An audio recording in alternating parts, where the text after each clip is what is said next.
예, 안녕하십니까. 아주대학교 소화기내과에 근무하는 신성재 교수입니다. 만나서 반갑습니다. 반갑습니다. 오늘은 대장암에 대해서 이야기를 할 건데 제가 자료 조사하다 보니까 WHO에서 전 세계 대장암 발병률 1위가 바로 우리 대한민국이라고 하더라고요. 그래서 그런지 주변에 대장암 환자도 많고 위험 요소가 많은 것 같은데 설명해 주시면 좋을 것 같아요.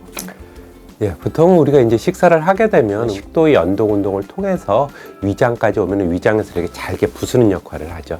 그리고 나서 소장으로 내려가면 많은 영양분이 흡수가 됩니다. 그러면서 여러 가지 대변으로 나올 것들이 이제 대장을 통해서 나오게 되는데요. 대장의 주 기능이라 그러면 일반적으로 수분을 흡수하는 곳입니다. 그래서 대장 처음에는 물이랑 이런 것들이 굉장히 많아요. 그러다가 점점 아래로 내려가서 항문으로 갈수록 물이 대부분이 흡수가 되면서 이제 우리 직장이라 그러죠. 항문에서 대략 한 15cm 정도까지 떨어진 데에는 물이 많이 흡수돼서 점점 단단해지면서 아래로 우리가 배변을 할 때까지 여기서 저장을 하게 됩니다. 그래서 대장을 다시 한번 정리해 보면 크게 두 가지로 나누는데 항문에서부터 대략 한 15cm까지를 직장이라 그러고요. 그 나머지 부분을 결장이라고 나눕니다. 그리고 두 개를 같이 합쳐서 대장이라고 보통 얘기하고 있습니다. 그러면 대장암에는 왜 걸리는 건가요? 대장암의 원인은 굉장히 많이 알려져 있는데 크게 두 가지로 나눈다고 보시면 될 것 같습니다. 첫 번째는 유전성 경향이고요. 보통 10에서 한 15% 정도가 유전성 경향이라고 알려져 있는데요. 그래서 이제 가족분들 중에서 대장암이 있다라든가 그랬었을 때에는 대략 한 3년에 한 번씩 규칙적으로 가족분들은 검사를 받게끔 하고 있고요. 두 번째로 가장 많은 원인이 식생활.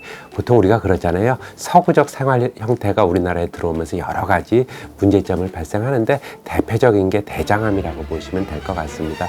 고깃집 갔었을 때 이렇게 마블링이 이렇게 잘 되어 있는 경우 있잖아요. 그러면 이 형태 중에서도 붉은 고기 이런 것들이 많이 관련돼 있다라 그러고 지방이랑도 많이 관련돼 있다라 그러고 이런 고기뿐만이 아니라 음주도 대장암의 발생이랑 많은 연관이 있다라고 알려져 있기 때문에 일반적으로 붉은 고기를 어느 정도 적당히 드시는 것을 그래서 권고하고 있습니다. 예. 주변에 이런 사람들이 되게 많잖아요. 혹시 내가 대장암이진 않을까 하고 의심해 볼 만한 증상 같은 게 뭐가 있을까요? 대장암이 어디에 위치하느냐에 따라서 증상이 약간씩 다를 수가 있는데 이제 우리가 대장 같은 경우는 크게 우측 대장이랑 좌측 대장으로 나눕니다.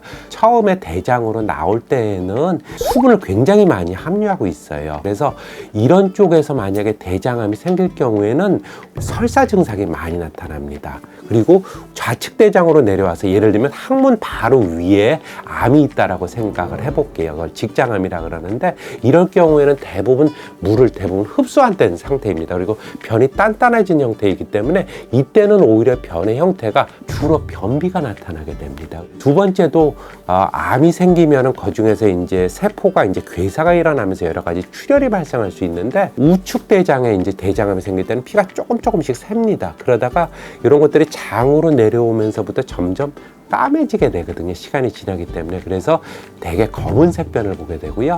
만약에 좌측 대장암이 있을 경우에는 피가 났을 때는 바로 항문으로 내려와죠. 그래서 피 색깔, 선혈이 나타날 수가 있습니다. 보통의 경우에서는 이제 신체 검진을 했었을 때 이제 항문 검사를 많이 하게 되는데요. 좌측 대장암 같은 경우에서는 항문을 찔러서 손가락을 넣으면 덩어리가 만져질 수 있기 때문에 상대적으로 발견의 기회가 조금 더 높습니다. 그런데 이 우측 대장 같은 경우에서는 그러한 증상이 뚜렷하지 않기 때문에 상대적으로 발견 기회는 적지만 좌측 대장이냐 우측 대장이냐에 따라서 약간의 나타나는 증상이라던가 형태는 조금 바뀔 수가 있습니다.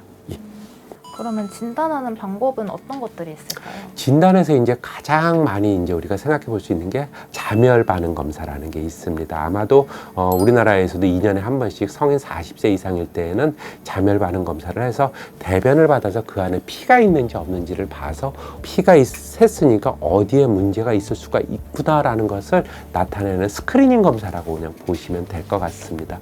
그 다음에 이제 또 해볼 수 있는 게 피 검사를 통해서 암 수치를 우리가 우리가 체크를 할 수가 있습니다. 영어로는 CEA라는 검사를 통해서 0에서 한 5까지를 정상으로 보고 있는데 이게 5 이상일 때에는 간혹 가다가 대장암이 발견될 확률이 높다라고 알려져 있어서 이것도 역시 수치가 높았었을 때에는 일반적으로 대장 내시경이라던가 아니면 엑스레이 촬영을 통해서 우리가 대장암 유무를 판단을 하게 됩니다. 그리고 가장 일반적으로 추천드리는 것들이 이제 대장 내시경이 보통은 많이 시행을 권고하고 있고요. 대장 내시경을 받을 때 용종이 발견되는 경우가 있는데 용종이 있으면 무조건 다 암으로 발전되는 건가요? 반드시 그렇지는 않습니다. 그 대신 용종이라는 거는 내시경을 해갖고 이렇게 볼록 튀어나온 것들을 다 용종이라고 얘기를 하는 거고요. 그럼 이게 어떠한 용종인지, 암이 될 수 있는 용종인지 아니면 그거랑 관련 없는 용종인지를 우리가 이제 알아야 되는데 조직을 띄어냅니다. 그렇게 돼서 조직 검사를 슬라이드를 만들어서 현미경을 보게 되는데 첫 번째 하나가 선종이라고 이해하시면 되고 두 번째가 증식성 용종이라고 보시면 됩니다. 선종은 암이 될 확률을 가지고 있어요. 그래서 보통 선종이 나올 경우에는 다 제거하는 것을 원칙으로 하고요. 증식성 용종은 일반적으로는 암이랑 관련을 없다라고 알려져 있습니다. 그렇지만 이것도 크기가 컸을 경우에는 증식성 용종도 보통은 제거하자라고 권고를 하고 있습니다. 검사를 위해서 용종을 뗀다고 하셨는데 그게 내시경 검사를 하는 도중에 떼는 건가요? 보통의 경우에서는 조직 검사를 하고 그리고 나서 이제 제거를 하게 되는데 크게 세 가지로 나눌 수가 있습니다. 하나는 올가미 절제술이 있고요. 점막 절제술, 점막하 박리술이라는 게 있습니다. 그림에서 보듯이 올가미 절제술은 이렇게 용종이 튀어나오면 이런 올가미를 이용해서 그냥 잡아서 뗀다라고 보시면 됩니다. 이런 것들은 되게 작은 경우에 우리가 보통 시행을 하게 되고요. 이제 1cm 이상이 됐을 때에는 주사기를 이용을 해서 그 용종의 아래쪽에다가 특수한 물질을 넣어서 올가미 절제술 모양 잡아서 떼는 방법을 이용을 하게 되는 경우고요.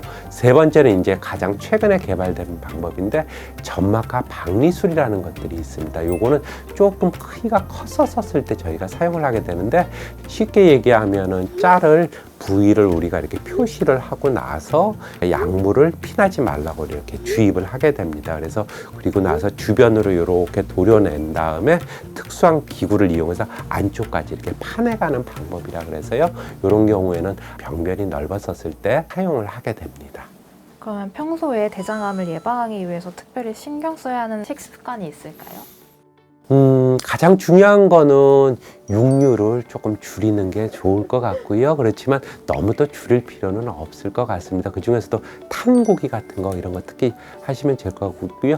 두 번째는 이제 식이섬유. 많이 잘 아시잖아요. 식이섬유 같은 경우에서는 유산균도 많이 증식시키고 돼서 변비에도 좋다라고 알려져 있고 세 번째는 운동을 많이 해야겠죠. 운동 많이 해서 비만이라던가 이런 것들을 한다라 그러면 어느 정도 대장암 예방에 효과가 있을 것 같고 조금은 숨찬 운동, 유산소 운동이라던가 이런 것들을 보통 권고를 하고 있습니다. 교수님은 평소에 어떤 식단을 하고 계신가요? 저도 이렇게 딱 좋다라고 얘기는 못 드리는데요. 그러면 저처럼 이렇게 대장암을 걱정하는 분들과 혹은 앓고 계신 분들에게 한마디를 해주시자면 가장 중요한 거는 건강한 식생활하고 외적인 스트레스를 적게 하는 노력을 해주신다 그러면 충분히 대장암 예방을 할 수가 있으리라고 보고요. 그 다음에 50세 이상일 때에는 우리나라에서는 분변 자멸 반응 검사 같은 경우를 하게끔 2년에 한 번씩 국가에서 하고 있거든요. 그런 검사를 꼭 받아가서 이상이 있을 때에는 대장 내시경 검사라든가 이렇게 추가적인 검사를 한번 해보시면은 대장암 예방을 위해서 많은 도움이 될 걸로 생각이 됩니다. 그리고 상대적으로 대장암 같은 경우에서는 폐암이라던가 위암이라던가 식도암에 비해서는 완치율이 상대적으로 높습니다. 너무 걱정하지 마시고요. 의사 선생님이 하자는 대로 하시면은 많은 좋은 결과가 있을 것입니다. 예, 감사합니다. 여러분 모두 건강하세요. 대장암이 아주 초기인 경우에는 내시경으로 포 뜨듯이 이렇게 절제해낼 수는 있어요. 그런데 내시경으로 치료가 끝나지 않고 결국 장을 잘라내는 수술로 넘어가야 돼요.